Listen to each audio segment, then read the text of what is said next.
Po me një garë ashtu jo leale, jo besnike, me një garë të shëmtuar, sepse disi është krijuar ndjesia që nëse Resuli ka sukses, ne do të agjerizojmë atë, ne do të bëjmë gjithë shka që ta pengojmë, ne do t'ja futëm një shkop mes rrotave, që të mos a lejojmë ta ecë për para. Sepse mendon që suksesi i Resulit në këtë rast, pa që po të marrë shamu... Hipotetikë është, jo krejt në regull është? E minan apo e zvoglan suksesin e tyre. Ndërsa unë për veti, gjithmonë kur gëzohem për të arriturat e tjerve në qëfar do fushë, marrë një lajmë të mirë për diçka që më duke pritur për veti. Sepse tash më herët që energjia pozitive është ngjitse. Kur te ja dëshiron të mirën dikujt, ose kur te gëzosh për dikën, e mira gjenë edhe ty. Si le kemi fatin tonë, si le kemi riskun tonë për mu shprehje në gjuhë popullore, që mendoj që kjo zilia ose smira është totalisht e panevojshme. Faleminderit shumë. Faleminderit Alketa, do të shojmë një let me fotografi... Uq. Okej. Ti e kjo? Unë. Okej. Na i shpjego këtë fotografi. Atëherë, e zgjeda këtë fotografi, sepse dhe tek pjesa fotografive, ka qenë pak e vështirë të faktikisht të grupoj shumë momente të mira në jetë me 3 fotografi. Po këtë fotografi e zgjodha, sepse këtu jam unë maturante. Maturante? Po. Cili vit ka qenë? Ka qenë viti 2008. 2008, okej, pas luftës, dhe më thonë pavarësi. Unë kam qenë maturante e pavarësis. Dhe më thonë, e vitit parë. Përderisa të gjitha vajzat në mbrëmjen e maturës dëshirojnë të shkojnë të veshura si princesha, unë shkova kështu si shtrik. E tash që kjo është e veçantë. Fole për këtë kategori. Atëherë, vlen të cekë, dhe me thonë dhe arsyeja pse kum zgjedhë këtë foto, jo për me tregu që kam qenë shtrik, larg asaj, po për faktin që unë këtë lloj grimi kam pas për gjatë gjithë adoleshentës time. Dhe me thonë, kum dalë kështu me këto pikat, me këto figurat e vizatuara, dhe me thonë, nuk ka qenë vetëm për mbrëmjet maturës. Kjo ka qenë stili em, inspiruar nga letërsia gotike dhe nga stili gotik që në atë kohë qarkuante. Ishte një lloj muzike, simfoni gothic metal, që në atë kohë dëgjoja, ishin disa bende shumë të njohura të kohës, sikur Nightwish, dhe unë inspirohesha nga ata. Në një vajzë e re, nga një qytet provincial, po e quaj jo për ta... Më thonë, shie nga vjen influenca, prej krejt largë vjen gjenë gjilan edhe dë bën... Shtrik. Jo, me të vërtet, po... Sa po ke qëndruar kështu, qëfar të thonin tjerët, si të prisnin, si të shihnin njerëzit? Unë kështu, dhe më thonë, këtë stel e kam bajt për afërsisht 4 viteve, dhe më thonë gjatë që gjinazit. Mande e ndrova kër shkova në studime, por qëfar është interesante, është edhe më thonë njerëzë nuk u bënd të përshtypje. Sepse unë tash me kësha kryuar figurën time si vajzë që mësante, si vajzë që mirë me shkrime, që fitën të gara, që mënyra se si duke, isha ishte total jo e rëndësishme, që unë isha gjithmona jo Alketa që ata njenën. Dhe nuk kam pasur kur pengesa as nga familja, sepse me gjase dinin që ishte fazë, e që dhe të kalante. Kështu që unë kështu të më thonë flokë koqeze, jo për patriotizëm, po pëse kjo ngjyrë ishte ngjyra që simbolizante artin gotik, unë kështu shkova mbrëmjet maturës, kështu shkova besa edhe në Itali në studime me këtë lloj stili flokëve.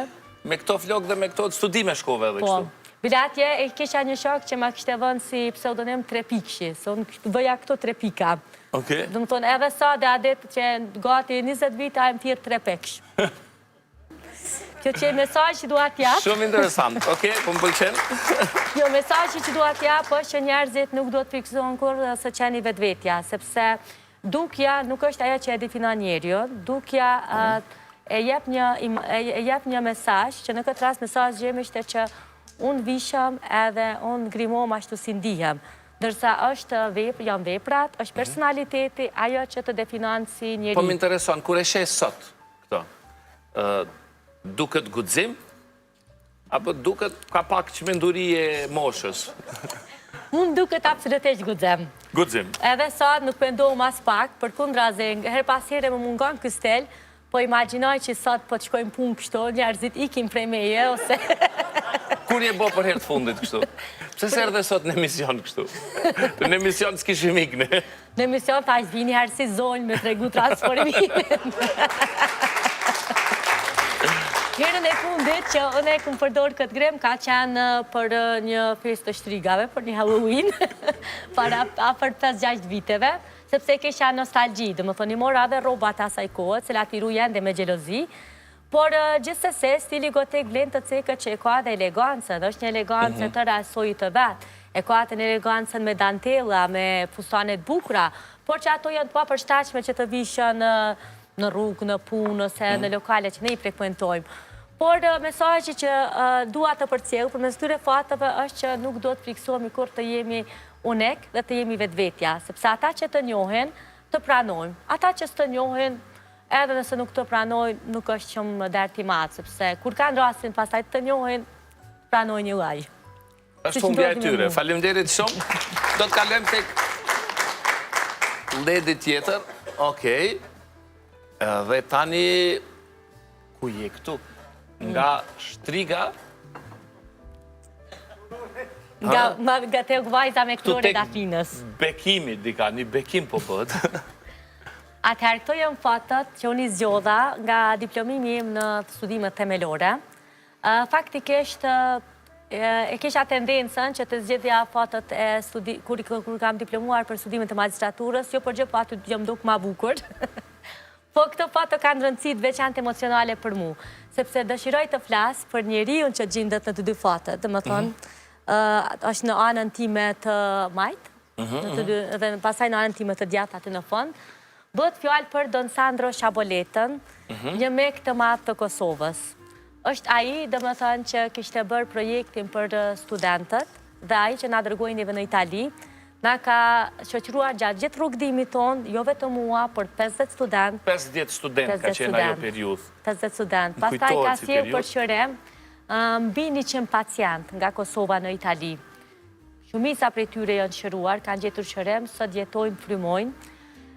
Mbi gjitha ka investuar shumë edhe tek familjet me nevoja të veçanta, tek familjet në nevojë.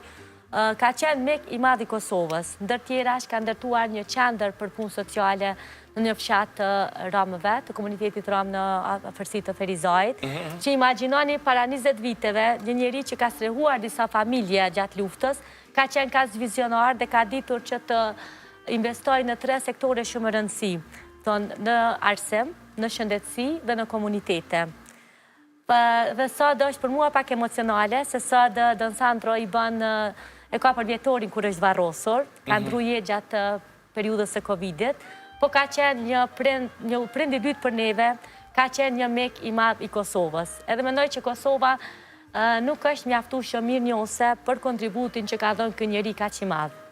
Ka qenë mek po ashtu i presidentit të ndjer Rugova, i cili ja ka ndarë çmimin e qytetit të Ternit, çmimin e Shën Valentinit.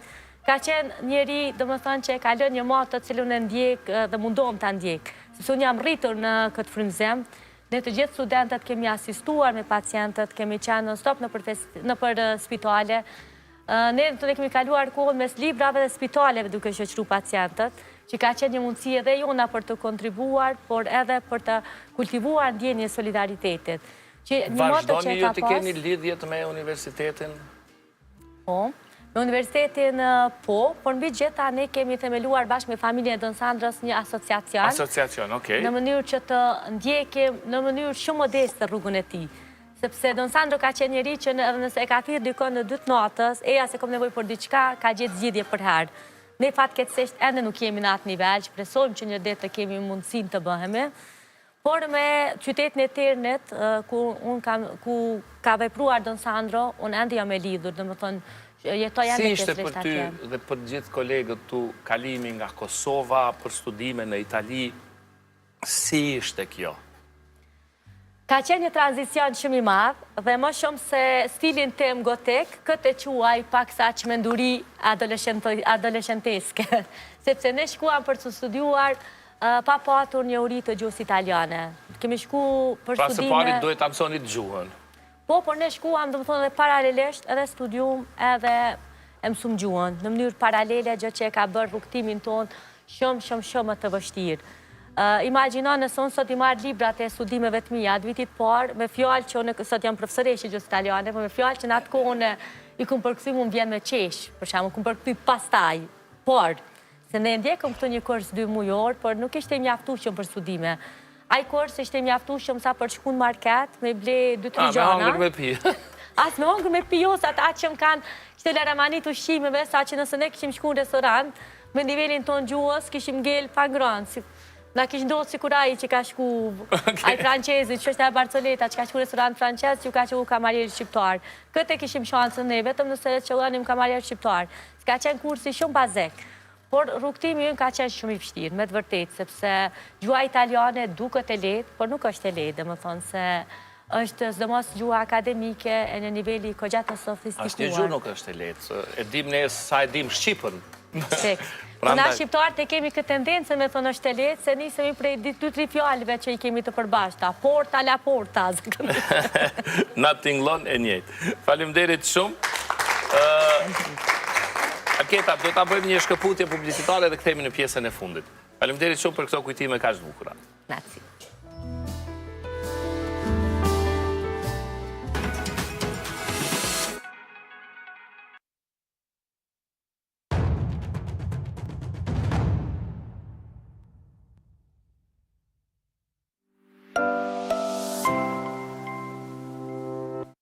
Mundësia ardh për të bërë me banesë në Prishtinë. Model Slovenia Invest ju ofron super ofertë me super mundësi.